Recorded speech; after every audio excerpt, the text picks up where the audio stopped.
Assalamualaikum warahmatullahi wabarakatuh. Para YouTuber, kali ini saya mewawancarai salah satu caleg disabilitas Partai Berkarya pada pemilu tahun 2019 untuk DPRK Aceh Utara. Beliau salah satu caleg disabilitas dari sejumlah caleg yang mendaftar di KIP Kabupaten Aceh Utara untuk tingkat DPRK Kabupaten Aceh Utara. Kita akan sedikit berbincang dengan beliau terkait dengan motivasi dan tekad serta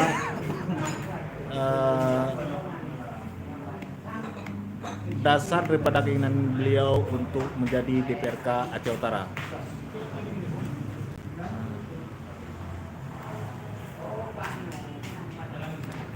Ini beliau panggilannya adalah Bang Pun. Nah, nama asli beliau Rahmat Syah. Nama asli beliau Rahmat Syah. Beliau salah satu calon anggota legislatif DPRK Aceh Utara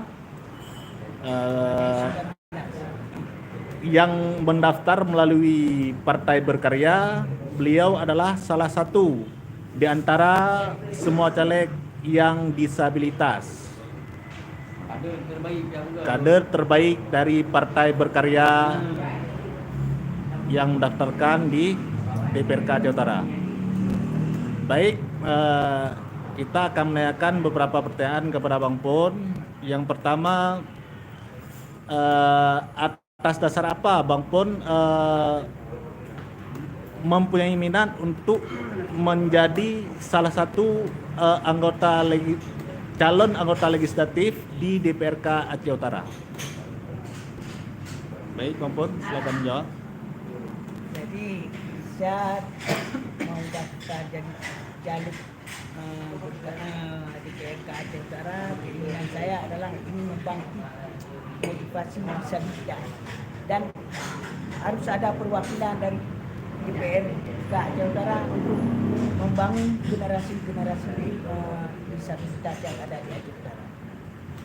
Oke, berarti tujuan Bang Pun menjadi caleg DPRK Aceh Utara mewakili disabilitas adalah untuk mendapatkan perhatian khusus terhadap para disabilitas yang tersebar di 27 kecamatan dalam Kabupaten Aceh Utara. Karena kan selama ini disabilitas kan kurang perhatian dari pemerintah. Kadang-kadang kan kita harus pelihara kanun-kanun disabilitas, itu harus ada kanun ya, harus ada undang-undang perlindungan pada disabilitas. Kalau enggak berjalan program-program disabilitas. Artinya harapan Bang Pun terhadap disabilitas harus diatur ketentuan khusus melalui kanun di kabupaten itu, supaya peran pemerintah terhadap disabilitas bisa menjadi lebih nyata, itu Bang Pun. Kan secara Undang-Undang Nomor 8 Tahun 2016 kan ada undang-undang dari disabilitas. Iya. Tapi kita harus di kabupaten ataupun di provinsi itu harus ada kanun perlindungan para disabilitas. Iya. Ini nampak beliau meski tidak mempunyai dua tangan, namun beliau tidak pernah hidup sebagai pengemis. Beliau lebih memilih hidup mandiri dengan berusaha mencari pekerjaan dari segala lini. Namun beliau hanya berharap bisa hidup mandiri. Kita patut mengapresiasi apa yang beliau lakukan, karena jarang-jarang orang disabilitas mau hidup mandiri. Bahkan ada yang tidak punya dasar disabilitas, namun mereka lebih memilih jalan meminta-minta daripada berusaha sendiri. Bang Pon, selama ini Bang Pon mendapatkan penghasilan dari mana saja? Kalau boleh kami tahu. Saya kalau penghasilan kehidupan sehari-hari itu lebih cenderung misalnya saya bergaul dengan orang-orang, habis itu kadang-kadang orang cuma lobby ini, lobby itu, dari situlah saya mendapat penghasilan sendiri.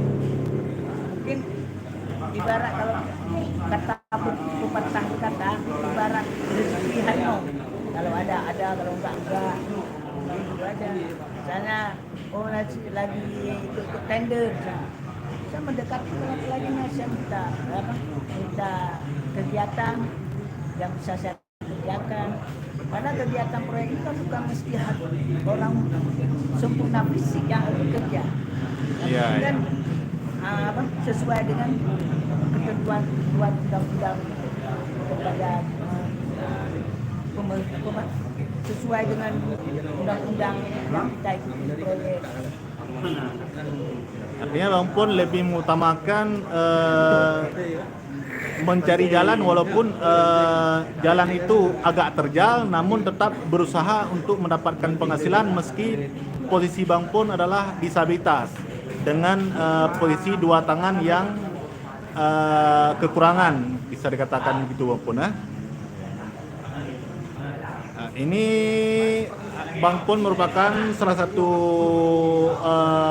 penduduk disabilitas di Kabupaten Aceh Utara, namun Bang Pon tidak pernah bekerja sebagai peminta, namun beliau lebih memanfaatkan relasinya untuk mencari nafkah selama itu tidak melenceng daripada aturan-aturan yang telah diatur dalam agama kita, begitu Bang Pon ya.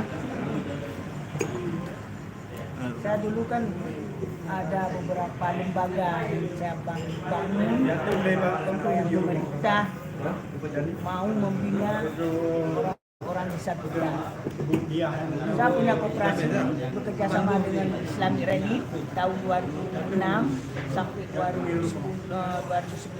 Itu 2011 saya bangun Yayasan Relasi Pemuda Pembaharuan. Itu lebih ada kalau kita bilang bidang disabilitas. Ternyata pemerintah sendiri kurang merespon.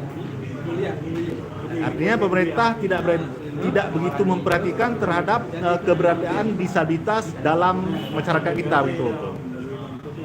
Karena itikat saya, kenapa saya harus maju sebagai legislatif? Saya ingin bangkit dan saya ingin pertahankan kanun-kanun perlindungan disabilitas. Tapi Allah mengizinkan saya tidak putus asa. Saya tetap melakukan. Artinya Bang Pon lebih ingin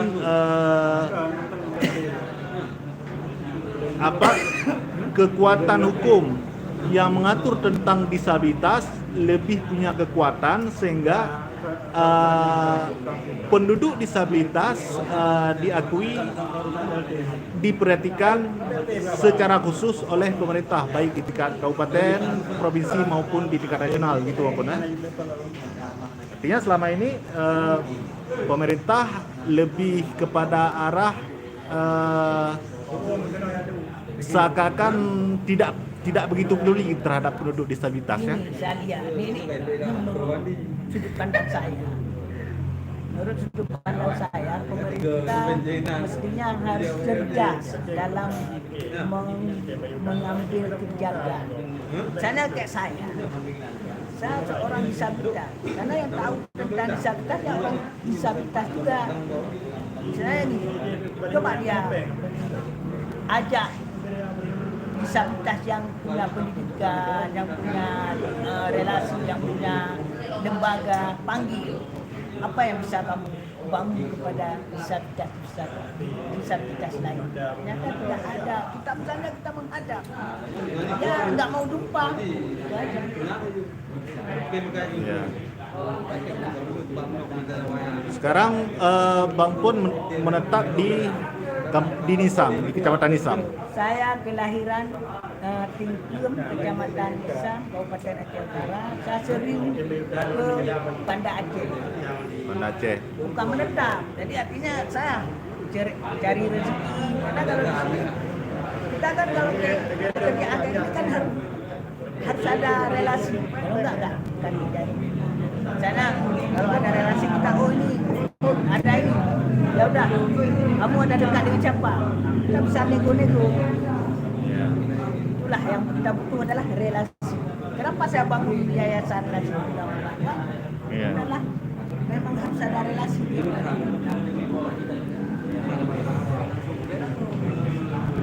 Artinya relasi lebih karena berdasarkan kebiasaan daripada hidup di negara kita, relasi adalah nomor satu. Artinya jika kita tidak ada relasi, maka jangankan yang disabilitas kayak Bang Pun, mungkin yang normal juga tidak akan mendapatkan apa-apa. Namun kalau yang normal bisa mencari nafkah secara normal, artinya bisa melakukan apa saja yang diinginkan karena mereka tidak mempunyai kekurangan. Nah, namun kalau yang disabilitas, apalagi seperti Bang Pun, dua tangan tidak mempunyai dua tangan, hanya mengandalkan dua kaki untuk melakukan kegiatan, baik segala kegiatan, baik makan atau lainnya kan Bang Pun menggunakan kaki. Namun Bang Pun tetap mandiri dalam melakukannya. Saya enggak pesimis.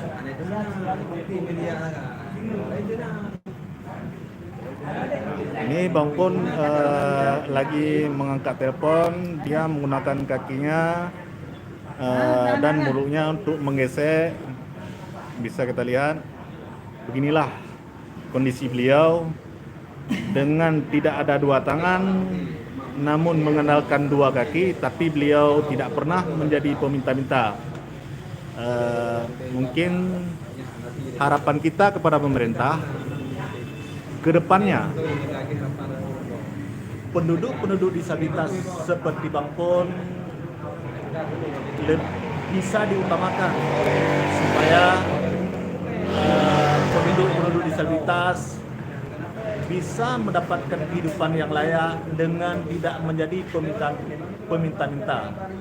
Harapan kita kepada semuanya, baik itu DPRK, DPR RI, DPRA, kemudian pemerintah, baik pemerintah tingkat kabupaten, yaitu bupati, pemerintah tingkat provinsi, gubernur, dan tingkat pusat, yaitu presiden,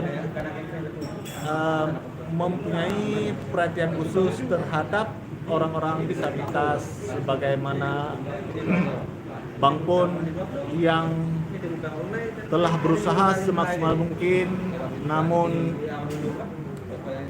beliau mungkin tidak mendapatkan kehidupan yang lebih, namun untuk kehidupan sehari-harinya mencukupi, begitu Bang Pun ya. Dan alhamdulillah beliau tidak pernah menjadi peminta-minta sampai sekarang.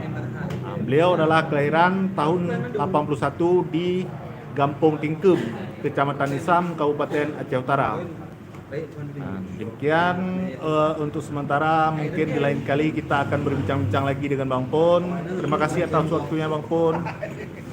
Billahi taufiq wal hidayah. Assalamualaikum warahmatullahi wabarakatuh.